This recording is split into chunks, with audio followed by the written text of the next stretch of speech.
नमस्कार साथियों, स्वागत है आपका। हम देख रहे हैं आरएएस मुख्य परीक्षा की उत्तर पुस्तिकाएं, जिसमें अपन पहला पेपर देख रहे थे, जिसकी 3 यूनिट हम देख चुके हैं। आज हम चौथी यूनिट की बात कर रहे हैं। चौथी यूनिट में भूगोल के संबंधित प्रश्न आए थे। ये यूनिट भी 50 अंकों की है। इसमें पहला जो पार्ट है वो 10 अंकों का है, दूसरा पार्ट 20 का और तीसरा पार्ट भी 20 का है। इस प्रकार से टोटल जो ये यूनिट है वो 50 मार्क की है और इसका पहला पार्ट 10 मार्क का है। 2-2 अंकों के 5 सवाल है इसमें और 15-15 शब्दों में इसका उत्तर हमें लिखना था। तो चलिए देखते हैं पहला प्रश्न। पहला प्रश्न था, भूमध्य सागरीय जलवायु प्रदेश में नम शीत ऋतु, नम तथा शुष्क ग्रीष्म ऋतु के क्या कारण है। भूमध्य सागरीय जलवायु प्रदेश में नम शीत ऋतु, नम तथा शुष्क ग्रीष्म ऋतु के क्या कारण है, इसके संदर्भ में बताना था। उस समय इस प्रश्न के बारे में मुझे जानकारी नहीं थी। वर्तमान में अगर अभी देखने जाए तो ये 11वीं की भौतिक भूगोल एनसीईआरटी की बुक, उसमें इसका उत्तर आपको मिल सकता है।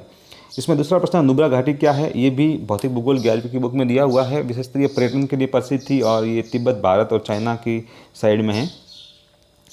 उसके अलावा तीसरा प्रश्न था, हुंगरीजन मौर्यन की क्या महत्ता है। तो साथियों उस समय मुझे इसके बारे में जानकारी नहीं थी। तो ये जो क्षेत्र है ये असम के अंदर पेट्रोलियम उत्पादन के लिए है और ये भी एनसीईआरटी 10वीं की जो किताब है उसमें दिया हुआ है।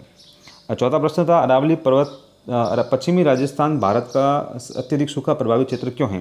तो इसका जो उत्तर मैंने लिखा था वो था, अरावली पर्वतमाला की अवस्थिति पश्चिमी राजस्थान को सूखा क्षेत्र बनाती है। इस पर्वतमाला का विस्तार उत्तर पूर्व से दक्षिण पूर्व की ओर है, जिसके कारण अरब सागर से आने वाली हवा यहाँ बरसात नहीं कर पाती है। और इस प्रश्न में जैसा कि आप देख पा रहे हैं 2 में से 1.5 नंबर दिए हैं। अगर आपको प्रश्न नहीं आ रहे, आप छोड़ रहे हैं और उसके बाद भी आप प्रश्न हल कर रहे हैं, तो आपके मन में ये भ्रम मत लाइए कि यार मैंने आगे वाले 2-3 प्रश्न छोड़ दिए तो मुझे चौथे या 5वें प्रश्न में जो उत्तर मैं लिख रहा हूँ उसके अंक नहीं मिलेंगे। अगर ये प्रश्न आपको आ रहा है तो आप उसको बेहतर ढंग से डील कीजिए, आपको नंबर मिलेंगे ही। 5वां प्रश्न था, राजस्थान के डांग क्षेत्र की विशेषता बताइए। तो इसका जो उत्तर लिखा था वो था, धौलपुर व भरतपुर जिले डांग क्षेत्र में आते हैं। यहाँ बीहड़ व उबड़ खाबड़ जमीनें घास हेतु उपयुक्त है, तो यहाँ पर भी मुझे 1 नंबर उन्होंने दिया है। फिर उसके बाद में आ जाता है पार्ट बी। पार्ट बी 20 अंकों का है। इसमें प्रत्येक प्रश्न 5 अंक का था। 50-50 शब्दों में इसका उत्तर लिखना था और 4 प्रश्न थे। पहला था, डिएगो गार्सिया संघर्ष का संक्षिप्त वर्णन कीजिए। डिएगो गार्सिया संघर्ष का संक्षिप्त वर्णन कीजिए। साथियों तो ये जो प्रश्न था ये दक्षिणी चीन सागर के संदर्भ में था। चीन और जापान के मध्य में जो संघर्ष क्षेत्र है उसके संदर्भ में ये प्रश्न था। अब आता है 7वां प्रश्न, भारत में बांगर एवं खादर क्षेत्रों में अंतर स्पष्ट कीजिए। तो नदियों द्वारा जमा की गई तलछटों के द्वारा इसका निर्माण होता है। जो भाग आंतरिक भूमि से ऊपर उठ जाता है उसे बांगर कहते हैं एवं जो भाग नीचे की ओर दब जाता है उसे खादर कहते हैं। भारत में गंगा नदी घाटी इसका निर्माण करती है। विशेषतया इन्हें मिट्टी के प्रकारों में भी विभाजित किया जाता है। कृषि उत्पादकता में ये अव्वल है। तो इस प्रश्न में 2 अंक दिए गए हैं।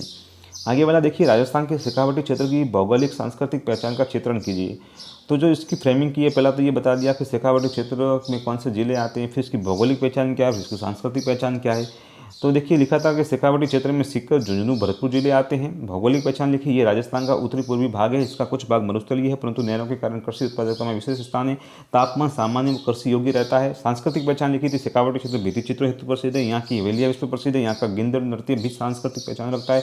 भरतपुर का बम नृत्य भी प्रसिद्ध है। तो आप देख लेंगे इसमें मोटी मोटी सारी चीज़ें आ गई है। तो इस प्रश्न में मार्क्स भी जिस ढंग से मिले वो अच्छे हैं। 3.5 नंबर उन्होंने दिए हैं क्योंकि प्रश्न को कवर करता है। जो चीज़ मांगी गई है वही मैंने यहाँ पर उनको लिखी थी। 9वां प्रश्न, राजस्थान में सौर ऊर्जा की विपुल संभावना है, समझाइए।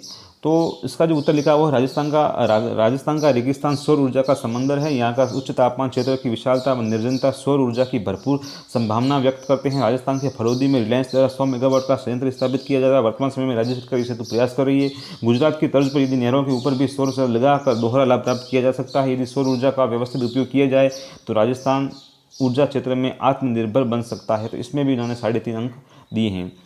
अब पार्ट जो सी है उसकी बात करते हैं। पार्ट सी में एक प्रश्न ही हल करना था, 20 अंक का था ये टोटल, और इसमें 200 शब्दों में उसका उत्तर लिखना था। 8वां में था ये प्रश्न। तो देखिए क्या था प्रश्न, भारत में पारिस्थितिकी संकट के कारणों का वर्णन कीजिए या राजस्थान को कर्षु जलवायु क्षेत्र में विभाजित कीजिए तथा किसी एक का सविस्तार वर्णन कीजिए। दोनों में से एक प्रश्न चूज करना था। तो जो राजस्थान के संदर्भ में था प्रश्न उसको मैंने चूज किया था, वही प्रस्तावना वाले फॉर्मेट में इसका उत्तर लिखा था। देखिए कि प्रस्तावना में मैंने लिखा था, राजस्थान को 10 कृषि जलवायु क्षेत्र में विभाजित किया गया है। राजस्थान की अर्थव्यवस्था कृषि प्रधान अर्थव्यवस्था है। राजस्थान को मुख्य रूप से उत्तरी, पूर्वी, पश्चिमी, दक्षिणी, पश्चिमी, पूर्वी आदि कृषि जलवायु प्रदेशों में विभाजित किया गया है। फिर उसी तरह से मैंने राजस्थान में जो कृषि जलवायु क्षेत्र है उनका एक बार फिर से उनका वर्णन कर दिया, और फिर उसमें से एक उष्णकटिबंधीय उत्तरी पश्चिमी कृषि जलवायु क्षेत्र है उसका मैंने वर्णन कर दिया कि उन्होंने पूछा था कि एक क्षेत्र का आप वर्णन कीजिए। तो फिर इसमें मैंने लिखा था राजस्थान का अधिकांश भाग उपोष्ण कटिबंध में आता है, लेकिन मरुस्थलीय जिले गंगानगर, बाड़मेर, जैसलमेर, जोधपुर, जालोर, चूरू, सीकर आदि इस उष्णकटिबंधीय क्षेत्र को प्रदर्शित करते हैं। यहाँ के तापमान में प्रमुख रूप से 3 प्रकार की फसलें ली जाती है, वही सरसों, गेहूं, जीरा आदि लिख दी। फिर वर्षा ऋतु में कौन सी फसल थी वो लिख दिया। उसके अलावा ग्रीष्म ऋतु में कौन सी फसल थी वो लिख दिया। उसके अलावा लिख दिया कि भाई यहाँ पर नहरें बहुत ज़्यादा बन रही हैं, इस वजह से अब सिंचाई का जो यहाँ पर जो उत्पादन है वो धीरे धीरे बढ़ रहा है, सिंचाई का क्षेत्र भी बढ़ रहा है, जिसमें जालोर जिला जीरा उत्पादन के लिए गंगानगर में किन्नू, संतरा आदि फलों का उत्पादन हो रहा है। इंदिरा गांधी नहर के बारे में भी इसमें लिख दिया। फिर उपसरान में लिख दिया कि भाई कृषि राजस्थान की जो अर्थव्यवस्था है वो कृषि प्रधान है, और वर्तमान समय में अगर प्रौद्योगिकी का विकास किया जाए तो यहाँ पर और ज़्यादा विकास संभव हो सकता है। तो इस प्रश्न में उन्होंने मुझे 10 नंबर दिए हैं 20 में से, जो ठीक नंबर है, अच्छे नंबर है। तो कहने का मतलब है कि आप प्रश्नों को डील करें। कुछ प्रश्न ऐसे होते हैं जो आपको नहीं आते हैं तो उनको छोड़ दें, उनके लिए आप अगर लिखते भी हैं तो आप जो पहले देख चुके हैं उसमें 0 नंबर देते हैं, और अगर नहीं लिख रहे हैं तो खाली छोड़ दीजिए, ताकि आप जो प्रश्न आपको आ रहे हैं आप उसमें अपना पूरा एफर्ट लगा दीजिए, तो आप उसमें अपनी मार्किंग है वो बढ़ा सकें। तो साथियों, अब एसआई की एग्ज़ाम की घोषणा हो चुकी है, आरएस की वैकेंसी भी आने वाली। मैं वीडियो तो जारी करता रहूँगा, लेकिन साथ साथ में अगर ये वीडियो आपको ठीक लग रहे हैं तो कमेंट कीजिए, अगर इसमें सुधार की आवश्यकता है तो आप कमेंट कीजिए, लाइक कीजिए, शेयर कीजिए, सब्सक्राइब कीजिए। धन्यवाद। अगले वीडियो में फिर मिलेंगे सेकंड या थर्ड पेपर के साथ में, तब तक के लिए दीजिए इजाज़त। धन्यवाद।